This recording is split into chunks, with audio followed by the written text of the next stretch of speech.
तो इसी प्रकार महाराज कहते हैं ये तो ऐसे ही है, पर हम अपनी हिम्मत हार गए तो फिर हम कायर हो गए, तो न्यू पापड़ फिर बेलने पड़ रहे हैं। कहते हैं सिर के सट निकट नजीक और सतगुरु को सुन ले सीख, सुत और पुत्र सुत पुत्री ग्र नारी ने जम किंकर मुख देगा खे। जिन इन बालका मार पुत्री पुत्री पत्नियां में इन राज्य बैठा तरह जम किंकर काल के दूत मुंह में राख सूडेंगे। नौका बन गया गरबारी। लेकिन संत गरबारी से नफरत नहीं है उनकी नफरत यह है कि तुम भगवान याद नहीं रखता, संत की कृपा के अनुसार नहीं चलता, रजा के अनुसार नहीं चलता, तुम दुखी हो जाएगा। कहते हैं सुत और पुत्री ग्र नारी ने जम किंकर मुख देंगे खे, लोक लाज कुल की मर्याद या बुजुर्गी बिगाड़े काज, या लोक लाज पहला दुश्मन। फिर कहते हैं अदर आधार पर खेल हमारा, कायर ग्रह अंत अपारा, और मकर तार में ही मैदान पहुंचेंगे सूरे संत सुजान। इस पर तो सूरमा सूरे यानी जो सूरमा होते हैं बहादुर होते हैं वो संत टकेंगे और वही पहुंचेंगे। बैते को बैजान ना दे, महाराज कहते हैं बैते को बैजान ना दे और सतगुरु पूरे खेट है। अब इन बेराह गरीबदास जी आए थे, दो संतों का प्रमाण मिला है जो सारे हरियाणा में पार हुए, एक संतोष दास, एक कलाहौड़ के अंदर उसका बनखंडी दास, उन दोनों आके वहां आश्रम बने हुए। वो भी इतने पार हुए से वो फिर जन्म लेना से उन्होंने, यानी हम डटते नहीं संत की मर्यादा पे और फिर दोबारा उनको पार करेंगे। तो अब बताओ इब हम भी फेल हो ऐसा, हम तो कुछ भी जीव नहीं, उनकी आंख सामने बंद भगवान खुद आए, उन पर विश्वास नहीं किया हमने, इसी प्रकार नहीं मानते क्योंकि हम फिर उन संतों के चक्कर में पड़े हैं जिनको बड़ी बड़ी जोटार लटार धारावाहिक वो चालान से तन्यों को नारा संत तो वो सब, ये तो एक साधारण जाट से, ये तो जमींदार मेरे हार, ये तो फलानी का दो छोरा से, ये तो दोता है ना हमारे गांव का। गरीबदास ने न्यों कहा करते राज वहां मंदिर बना कर माथा टेका सामने, नाक रगड़े से उसके आगे जा गए। और ये फेल होता भगवान आता है तो क्या सींग लगा का आवेगा या कोई और काम करके आवेगा, वो कारण होता है। पर उस समय हम फेल हो जाते हैं, फिर उड़ा मंदिर बनाते हैं, मूर्ति लावा सा, फिर पूजन लाग जावा, समय जब मानते नहीं उसकी एक भी। अरे एक मान लेते तो एक का पार कर दे, इतना बड़ा ग्रंथ लेके बंदी छोड़, क्या उन्होंने बताया नहीं होगा, क्या उन्होंने समझाया नहीं होगा, दुनिया को बहुत कहा होगा। पर हमारा जो उल्टी बुद्धि फेर रखी काल ने, या सुलटी होना मुश्किल से, भक्ति मुश्किल नहीं है। मकर तार में ही मैदान सूरे संत पहुंचे सुजान, बैते को बैजान न दे सतगुरु पूरे खेवट हैं, शब्द अतीत हमारी जात गरीब दास गुदा ना गात, शब्द अतीत हमारी जात गरीब दास गुदा ना गात। सत साहिब बोल बंदी छोड़ कबीर साहिब की, बंदी छोड़ गरीबदास जी महाराज की, स्वामी राम देवानंद गुरु महाराज की जय, सर्व संतों की सर्व भक्तों की जय, श्री छुड़ानी धाम की सत साहिब। ग्रीब नमो नमो सतपुरुष को नमस्कार गुरु के नहीं, सुर नर मुनि जन साधवा संतों सर्वस दीन, सतगुरु साहिब संत सब डंडो तुम प्रणामे, आगे पीछे मध्य हुए तिनको जा कुर्बान, निराकार निर्विषम काल जाल भय भंजनम, निर्लेपम निज निर्गुण अनुपबे सुनदुनम, सोहम सुरति समापतम सकल समाना नीरतल, उजल हिरंबर हरदम ऐथा है वार बार नहीं मद तम गरीब, जो सुमर सिद्ध होई गणनायक गलतान, अनुग्रह सोई पारस पद परवाना, आज गणेश मनाऊं देवा चरण कमल लो लाऊं, आद अंत करूं सेवा, परम शक्ति संगीतम, रिद्धि सिद्धि गत गुण यतीतम, सतपुरुष निर्मोही, जगदम्बा जगदीशम, मंगल रूप मुरारी, भक्ति मुक्ति भंडारी, सुर नर मुनि जन जावे, ब्रह्मा विष्णु महेशा, शेष सहस मुख गावे, पूजै आदि गणेशा, इंद्र कुबेर सरीखा, वरुण धर्म राय जावे, समर्थ जीवन जी, मन इच्छा फल पावे, 33 कोट अधारा, जावे से 88, उतर भव जल पारा, कट है यम के फांसी, 33 कोट अधारा, जावे से 88, उतर भव जल पारा, कट है यम के फांसी। सत साहिब बंदी छोड़ गरीबदास जी महाराज व पूर्ण ब्रह्म परमात्मा सतपुरुष कबीर साहब की कृपा से आज सतगुरु गरीबदास महाराज की वाणी का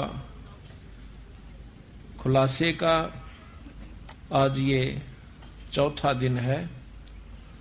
16 तारीख है दिसंबर 97 की। बंदी छोड़ सतगुरु कबीर साहब ने व उन्हीं के अवतार गरीबदास जी महाराज ने अपने सतलोक से आकर हम तुच्छ बुद्धि जीवों को असली परमात्मा की तरफ ले जाने की कोशिश की, जो कि मुक्ति के साधन है वो हमें बताने की कोशिश की, और रह रहकर अपने संतों द्वारा यही प्रचार करवाया। और कोई भी जानकारी है वह सत्संग से होती है। सत्संग की आधी घड़ी तब के बरस हजार, तो भी बराबर है नहीं नो कहे कबीर विचार। आप तीर्थ पर जाइए, तीर्थ पर क्या चीज है, जाकर अपना धोख लगाइए, कोई मांगे उसने 10 रुपये दे आइए, पानी में स्नान कर लीजिए, अगले की तरफ चालता हो लिए। ये वहां पर चाहे 68 तीर्थ घूमी आओ, यही प्रक्रिया हर तीर्थ पर मिलेगी, पर आत्म ज्ञान नहीं है। आत्म ज्ञान मिलेगा भी तो उनको ज्ञान मिलेगा तो भी वहीं तक मिलेगा कि 5.25 रुपये पितरा के काट दिए, 21 रुपये फलाना थारा सिद्ध से दादा उसके दर दिए, खेत में एक मंडी बना दिए। इस तरह की जानकारी उन तीर्थों पर रहने वाले संतों से प्राप्त होती है। सत्संग में आने से ज्ञान होता है। मीराबाई के बारे में आपने ज्ञान है कि कितनी उपलब्धि मीराबाई ने की, पर वैसे ही नहीं कर ली, एक दिन में नहीं होगी बेचारी पर। पहले माँ का सत्संग सुना, माँ ने बताया बेटी कि एक दुल्हे को देखा जो कि उसकी सहेली का दुल्हा आया था। सहेली या पड़ोसन में कोई लड़की थी, उसका ब्याह था, तो वो सेरा शारा बांध कर ढोल बाजे बाजते हुए आए। तो उसने पूछा अपनी माँ से, माँ यू किसका क्या हो रहा है? उसने कहा कि बेटी लड़की फलानी लड़की का ब्याह हो रहा सर, तो मैं भी करवाऊंगी ब्याह। बच्चे ने क्या बेरा था, 7, 8, 9, 10 साल की थी। उसकी माँ ने कहा बेटा ये तो बड़ी होगी है ना, इस करके इसका शादी हो कर रहे हैं, फिर तेरा बड़ा होने पाछ के बाद तेरी शादी करेंगे। जिद पकड़ ली ना ब्याह इब्बा करवाऊं, मैं भी ब्याह करवाऊं, मेरा दुल्ला ला दे। तो ज्यादा जिद करने से भगवान कृष्ण की मूर्ति उठा करके उसको दे दी कि ये तेरा दुल्ला से। अच्छे सुथरे कपड़े परा रखे, सिर पर मुकुट चंदा मोर मुकुट रख रखा। उस दिन के बाद उस दुल्हे को उसने अपने प्रेम के साथ रखा, उसकी पूजा करी, साथ उसके जो सोवा जब अपनी खाट पर लुटा ले, फिर अपने धर दे अलमारी में, खेल का फिर ठा ले, यानी उसमें पूरी लगन लगा ली, उसको अपना पति स्वीकार कर लिया भगवान सांवरिया कृष्ण रूप में। तो कहते हैं जब उसकी शादी करने लगे तो मना करगी माँ, 2 ब्याह नहीं करवाया करती, मन तो एक बार करवा लिया, और ये तो अमर दुल्ला है जो कभी मरता नहीं। और ये नकली दुल्हा के ला शादी करवा के काल न मर जाएंगे, विधवा हो जाऊंगी, मैं निरंडापा काटू, ये मेरा समझ में आ चुकी है। उसके बाद जबरदस्ती शादी करनी पड़ी, क्योंकि बच्ची लड़की की जात घर में कौन रख सके, ऐसा ऐसा समाज में व्यापक है वो बात। तो राजा के साथ शादी कर दी। शादी के कुछ दिनों के बाद उसका पति देव मर जाता है, शरीर छोड़ जाता है। मीरा की जो लगन थी वो लगी रहती है, वो नहीं मना किया करता था, वह कहीं सत्संग आदि में जाती। उसके देवर था वो बहुत अटीला था, वो मना करा करता, पहले भी उसको धमका दिया करता, लेकिन वो जो राणा था बड़े वाला, वो कभी उसको मना नहीं किया करता था। उसके मान गया था, उसकी आत्मा मानती थी, पर वो परमात्मा को प्यारा हुआ। उसके बाद उसको बहुत कष्ट उठाना पड़ा। उसके देवर ने बहुत दुखी करी, कभी तो कहता है तेरी नाड़ काट दूंगा, कभी कहे सांप बेच दिया। एक बार सांप बेच दिया, सांप बेचा कि नो कह करके पिटारी के अंदर लुको कर ले गए, जिसमें हार होता है। मीरा को कहना कि ये हार से और इसको पहन ले। जब खोलती है तो 9 लखा हार बन जाता है। नौकरों ने आके बताया राणा को कि महाराज वो तो हार बन गया। नो जाकर देखा है तो उसके अंदर हार लिखा हुआ, और बहुत उसको महसूस हुई राणा को भाई कोई शक्ति जरूर से, पर अहंकार कसूता हो, लोक लाज बहुत ज्यादा बुरी होती है। उसके मन में यूं था कि हमारी बहू ठाकरों की, और कितना हो जावा दुनिया ताने मारा से, या हमने सहन नहीं होती। मीराबाई ने बोली चाहे मेरा सिर कट जा, पर मैं सत्संग में जानता नहीं मना रह सकती। हम तो थोड़ी सी आंट को मान करके भी सत्संग से विमुख हो जाते हैं ना हमें, लेकिन थोड़ा सा हिम्मत करनी पड़ेगी। किसी युग में कर लियो या करे सदैगी, करें सरेगा, चाहे इस जन्म में कर लियो, चाहे फिर कभी जन्म और कोई भक्ति का सूत बैठ जा तो फिर कर लियो, करना पड़ेगी हिम्मत। जैसे मीराबाई ने करी। मारा तो यह समझ में आई, जब मीराबाई एक लड़की होकर और संग्रह समाज से कर सकती है तो क्या हम नहीं कर सकते? और क्या आज की लड़कियां नहीं कर सकती? वो लड़की कोई 4 हाथ थे उसके, पर बात समझ में आए की है, समझ में आ जाओ सारा कुछ कर सकता। पर कबीर साहब का मार्ग और आसान है, वो तो घर में रह के समझ में आ सकती है, बाहर छोड़कर जान की भी आवश्यकता नहीं है, पर इतनी लगन लगानी पड़ेगी। कहते हैं कृष्ण भगवान जब वो नाचा करती उसके विरह प्रेम में, तो खुद प्रकट हो जाया करते थे, वहां पर उसके साथ नाचा करते थे। फिर उसको मारने के लिए, खुद मारने की खातिर जहर भेज दिया काले सांप का। कहते हैं उसी समय पता लग गया मीरा को, और तलवार लेकर खड़ा हो गया राणा के, इसको पी लिए नहीं तो तेरी नाड़ काट दूंगा। मीराबाई ने सोची मरना तो सही, पर परमात्मा के नाम पर क्यों ना मरूं। लेकर उस जहर के प्याले को और उस भगवान कृष्ण की मूर्ति शालिग्राम का ऊपर घेर कर उसके चरणों पर नीचे दूसरा प्याला डाल लिया और कह लिया कि ले परमात्मा अब तू जाने, तेरा काम जाना है। महाराज कहते हैं मीराबाई को मारन चाले जहर का प्याला प्यारे, और पीवत ही अमृत हो ला गया, हो गया शरद ही यारे। यानी अमृत कैसा हो गया वो जहर।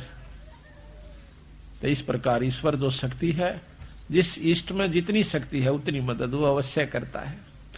अब आप किसी हौलदार या थानेदार का सहारा ले लीजिए, वो भी मदद आपकी कर देगा, पर जितनी कर सकता है उतनी कर देगा, आगे उसके बस की बात नहीं। इसी प्रकार ये 3 लोग के परमात्मा कोई छोटी शक्ति नहीं है। जिस प्रकार डिप्टी कमिश्नर बहुत बड़ी पावर हो जाए, परंतु सीएम और पीएम प्राइम मिनिस्टर के सामने बहुत छोटी इकाई में आ जाता है। यही हमारा बंदी छोड़ के कहने का तात्पर्य है। फिर क्या हुआ कि उसने कुछ दिनों के बाद सोचा कि नो नहीं मरे तो इसकी नाड़ काट दिया जाकर। जासे राणा एकदम क्वाड़ खुलवावस है, मीरा एकदम चौंक कर खड़ी होती है। जो ही वो दरवाजा खोलती है, खोलते ही एकदम काला सांप इतना मोटा और 2-4 फुट ऊंचा खड़ा हो जाता है सामने दरवाजे के। मां राणा के चुतड़ जाकर लाग गए, भयभीत होकर भाग जाता है। तेग कीता गई, वो कीता गया, छोड़ कर आ गया। उसके बाद उसने सोचा कि या तो भाई कुछ अजब शक्ति है, पर इसके लिए क्यों बहस करी। तो मीराबाई वहां से, क्योंकि उसने सत्संग सुना एक दिन सतगुरु कबीर साहब का, सतगुरु महाराज की अनुसार उनके संत सत्संग कर रहे थे। उन्होंने जाकर सुना, वो सत्संग तो वह पहला भी सुना करती थी, परंतु ये सत्संग सुने पाछा उसकी आत्मा में चेष्टा हुई, नो कहे परमात्मा तो और इस कृष्ण से भी ऊपर है। तो उन संतों ने कहा कि ये तो बहुत छोटी इकाई के परमात्मा है भगवान कृष्ण तो, और ये आपको इतनी मदद दे रहे हैं, और इनसे ऊपर जो परम शक्ति है उससे मेल हो जा मीरा, ये जन्म मरण की बीमारी को काट सकते हैं। कृष्ण जी आगे बस कि आपके जन्म मरण खत्म करना नहीं है। वो कहने लगी, जी मुझे यह समझ में आई नहीं संतो, मेरे बात ये समझ में नहीं आती, क्योंकि आज तक मैंने तो कहीं सुना नहीं।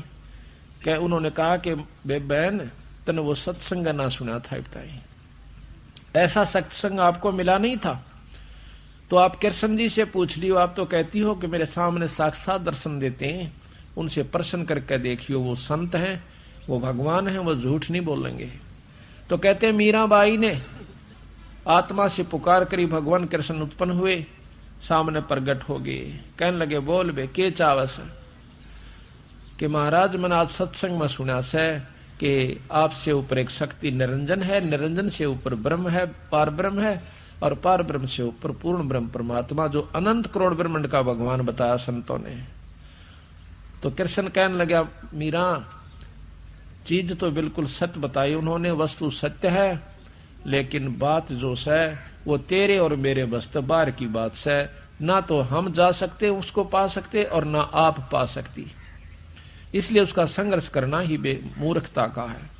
वो कहने लगी, जी उन संतों ने जिन्होंने ये बताई है, तो वो कहते हैं कि हमारे गुरु जी के पास वो शक्ति भी है कि हम यहाँ से जन्म मरण की छुटकारा करवा देंगे एक सार नाम द्वारा।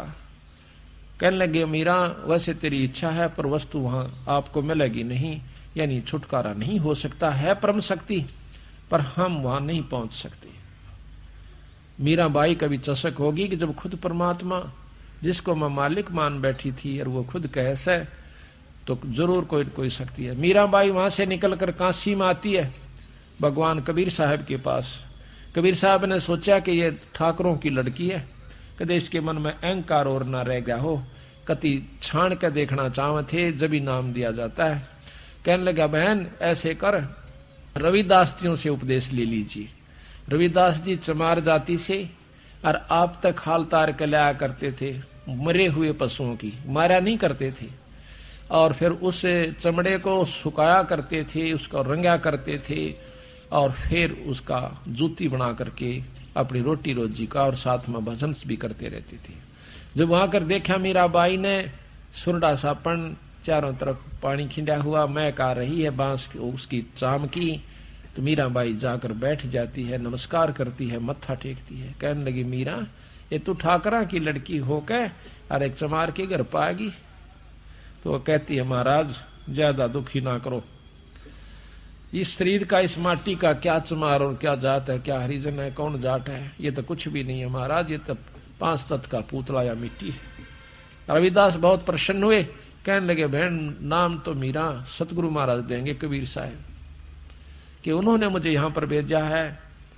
तो उस समय उसने कहा कि बिल्कुल ठीक है, नाम दे दिया, ये सत्य नाम दिया उसको, जो कि हम आपको देते हैं, सांस का सुमन। मीराबाई लेकर नाम करके दंडोत प्रणाम, हफ्ते 10 दिन वहां रह करके उनके पास, संतों के पास सत्संग में, फिर दोबारा वो मथुरा चली जाती है वृंदावन में। तो वहां जाकर के भजन कर रही थी, उसका समय थोड़ा रह गया था। उस समय कबीर साहब प्रकट होते, महाराज जी आओ, महाराज जी आओ, महाराज जी बड़े दर्शन दिए। कहने लगा, मीरा मैं तेरे को असली नाम देने के लिए आया हूं, सार नाम, सार शब्द। कहने लगे, महाराज जी ये और भी रहता अभी, अब ये तो कुछ भी नहीं था जो तुझे मिला हुआ था, पर तेरी आत्मा इतनी पुण्य हो चुकी है, यही देने के लिए, आत्मा शुद्ध करने के लिए सांस का सुमन सतनाम दिया जाता है कि अंतःकरण नम्र हो जावे, ये उस सार शब्द को प्राप्त करने के योग हो जावे। सार नाम दिया। 1 हफ्ता सतगुरु महाराज वहां रहे, जब उसकी, क्योंकि वो तो समराया खेत था, अंतःकरण कति साफ था, उसको बैठ करके सार शब्द पर उपलब्ध करवाया, और फिर सार शब्द उपलब्ध करवा कर अंतर ध्यान हो जाते हैं। हफ्ते के बाद मीरा लौ ला करके उस परमात्मा सतपुरुष के शब्द गा रही थी। पहले तो कृष्ण के गाया करती थी, फिर उस पूर्ण ब्रह्म परमात्मा में वही कसक और वही लौ लगाई। महाराज जी कहते हैं मीरा हाथ सुतार था पद गावे लोला, और पत्थर की थी प्रतिमा उसमें गई समा। तो इस प्रकार सत्संग से ही ज्ञान होता है। पूर्ण ब्रह्म परमात्मा के नाम से, सार नाम से, सार शब्द से जीव यहां से छुटकारा पा सकता है। तो इस प्रकार हमने सत्संग में आना होगा और सत्संग की महिमा को समझना होगा। आपने सुना कि मीराबाई पहले ओम नाम पर आश्रित थी और सत्संग में गई तो जाने से ज्ञान हुआ कि पूर्ण ब्रह्म परमात्मा क्या चीज है। अब मीराबाई की तरह हमने आश्रित होना चाहिए पड़ेगा। और देखो उसने साफ कह दिया कि